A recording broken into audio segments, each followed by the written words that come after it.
Hey, stop, tu roules sur le boulevard BD, ces albums sont faits pour toi. Les inédits du Club des Peurs de Rien, tomes 10 à 15.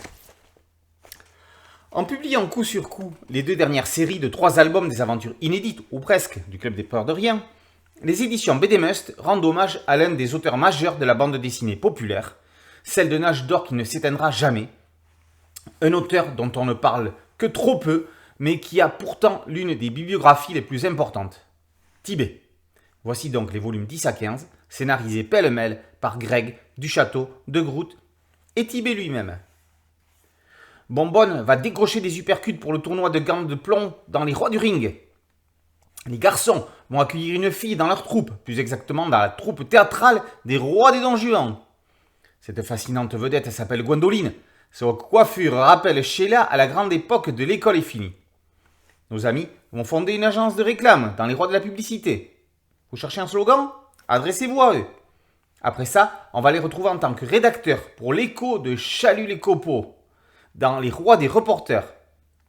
Ils prendront ensuite de la hauteur en regagnant les airs dans les Rois des aérostiers, avant de terminer au bord de la mer pour les Rois des vacanciers, seule aventure n'ayant pas paru dans le magazine Junior, mais dans Tintin. Junior, Bonbonne, Génie et Ras du Sol vécurent 26 aventures entre 1959 et 1979. Ils sont nés quasiment par sérendipité, une succession de hasards ayant permis leur création.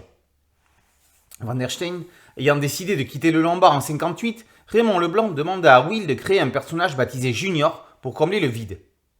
Guerre enthousiasmé, ce dernier en parlait à Tibet, qui avait dans ses cartons un projet refusé quelques années auparavant. Il ne se doutait pas que cela allait l'occuper 20 ans, entre Chic Bill et Ricochet. Le Club des Peurs de Rien n'a jamais connu une édition d'album digne de leurs auteurs. BD Must comble un vide, mais les histoires qui ne sont pas publiées chez eux aujourd'hui sont quasiment introuvables ou à des prix exorbitants. Mais enfin, pouvoir profiter de 15 histoires sur les 26 existantes, c'est déjà pas mal. Qu'ils en soient remerciés. Le Club des Peurs de Rien aurait mérité la même renommée que Ricochet et Chic Bill. Avec des séries comme Totoche de Tabary et La Ribambelle de Roba, elle témoigne d'un temps où le monde n'était pas envahi de nouvelles technologies polluantes et où les enfants savaient rester des gosses.